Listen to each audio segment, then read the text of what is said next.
So let's move on. We've got Jane. Good morning, Jane. Good morning.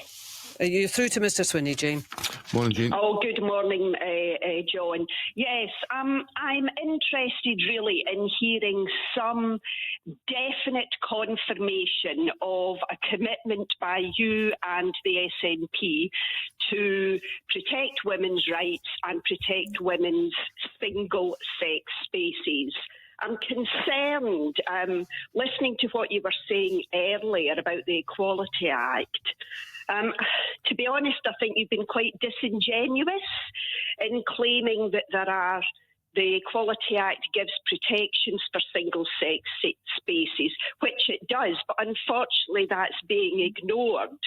So how do you explain then, if we have the protections that we already need, how do you explain after a damning employment tribunal judgment around Edinburgh Rape Crisis Centre, we still have a male running that centre telling women who've been raped that if they're not willing to accept a male identifying as a female, providing their services and support, that they're the ones that need to reframe their trauma.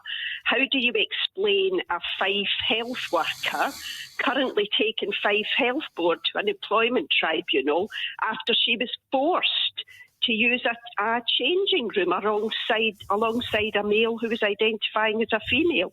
These are exemptions allowed for within the Equality Act, but they're not being they're not happening. So women are being disadvantaged. Their safety, their privacy, their dignity is being put at risk. Okay, Jane, let Mr. Swinney respond.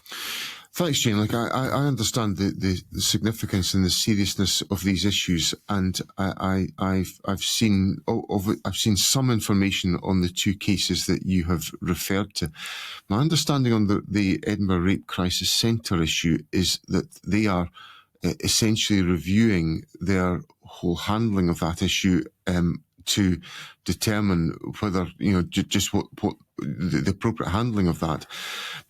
I'm less familiar with the Fife Health Board issue, although I've heard some of the details of that. But fundamentally, I come back to my point, and I think you actually sort of confirmed that point, Jane, that the legislation does provide for the protection of single-sex spaces, but the crucial point is that it has to be applied and enforced, which is the point I confirmed to Kay in my earlier answer. Well, that was the difference between permissible and enforced, wasn't it? Yeah, and for the avoidance of doubt, my view is that this is the law, so it should be enforced. So I think the protection that Jane is seeking is there.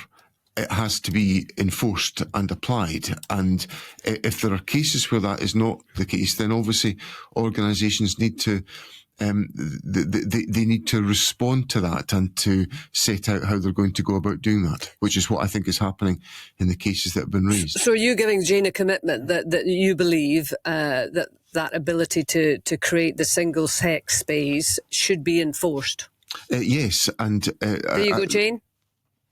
Well, that's all very well, but when those organisations are getting told by the government through policies and directives from the Scottish Government that anyone who identifies as a female is a female, it doesn't really help that enforcing of those single-sex spaces, because if someone's saying, I'm a woman, and the government is saying to organisations, you must accept that person as a woman, we've got self-ID by the back door, and that's what organisations are working on.